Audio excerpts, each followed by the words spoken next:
लड़के ने जूस डाला तो पाया कि जूस का डिब्बा उसके हाथ से चिपक गया है। उसने दाहिने हाथ से मदद करने की कोशिश की, लेकिन वह भी बाएं हाथ से चिपक गया। जैसे ही उसने कांच का गिलास उठाया, वह पल भर में उसके हाथों में चकनाचूर हो गया। स्कूल में उसके दोस्त किताबें पढ़ने के लिए इस्तेमाल करते हैं, लेकिन वह उन्हें खाने के लिए इस्तेमाल करता है। अजीब बात यह है कि एक बार पेशाब करने से शौचालय 2 हिस्सों में गल गया और वह अपनी छोटी उंगली उठाकर आसानी से एक कार को पलट सकता है। लड़के का नाम अमित है। छोटे कद के कारण स्कूल में उसे अक्सर उसके सहपाठियों द्वारा नीचा दिखाया जाता था। यहाँ तक कि ग्रुप फोटो में भी उसका सिर नहीं दिखता था, लेकिन वह एक बहुत बड़ा मार्वल फैन था और वह रोज सुपर हीरो बनकर दुनिया को बचाने का सपना देखता था। एक दिन स्कूल के बाद अमित छत पर एक सेब खाते हुए जिंदगी के बारे में सोच रहा था। तभी उसने देखा कि 2 शरारती बच्चे एक सहपाठी को परेशान कर रहे हैं। उसने उन्हें अचानक एक सेब से मारा जो उन शरारती बच्चों के सिर पर लगा। पकड़े जाने पर अमित पूरी ताकत से भागा और वे दोनों शरारती बच्चे भी उसका पीछा करने लगे। अमित ने एक बगीचे में छिपने का मौका पाया। तभी एक चींटी चुपके से उसकी गर्दन पर चढ़ गई, एक अच्छी जगह ढूंढी और काट लिया।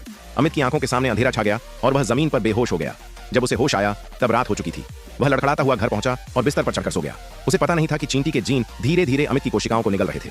आधी रात को अमित अचानक उठा, फ्रिज में से केक और मिठाइयां निकालकर तेजी से खाने लगा। अगली सुबह जब वह उठा तो कमरा पूरी तरह से अस्त व्यस्त था। नाश्ते के समय और भी अजीब घटनाएं हुई। अमित ने जूस का डिब्बा नीचे रखा, लेकिन वह जूस का डिब्बा एक अच्छे दोस्त की तरह उसके हाथ से मजबूती से चिपक गया, लेकिन उसके पिता उसे आसानी से हटा सके। जैसे ही अमित ने कांच का गिलास उठाना चाहा, गिलास तुरंत चकनाचूर हो गया। हैरान पिता ने उससे कहा कि अब से वह केवल मजबूत वाले कांच के गिलास ही चुने। चूंकि क्लास का समय हो रहा था, अमित तेजी से स्कूल भागा। जैसे ही उसने क्लासरूम का दरवाजा खोलना चाहा, बगल में खड़ा उसका सहपाठी हैरान रह गया। पीटी क्लास में टीचर ने सभी को नजदीकी आत्मरक्षा सेल्फ डिफेंस सिखाई और उसने प्रदर्शन के लिए छोटे कद के अमित को चुना। अमित ने तुरंत एक कमर पकड़ने वाला और हाथ घुमाने वाला दांव लगाया और फिर एक ही धक्के में टीचर को 100 मीटर दूर फेंक दिया। उसके दोस्त दंग रह गए। स्थिति खराब देखते हुए अमित वहां से भाग गया। स्कूल के बाद उसका सहपाठी केट, जो खुद भी मार्वल फैन था, उसने अमित को रोका। उसने देखा कि अमित की बनावट अद्भुत है और वह भविष्य में महान बनेगा, इसलिए उसने अमित से कहा कि सुपरमैन और उसमें सिर्फ एक कपड़े का फर्क है।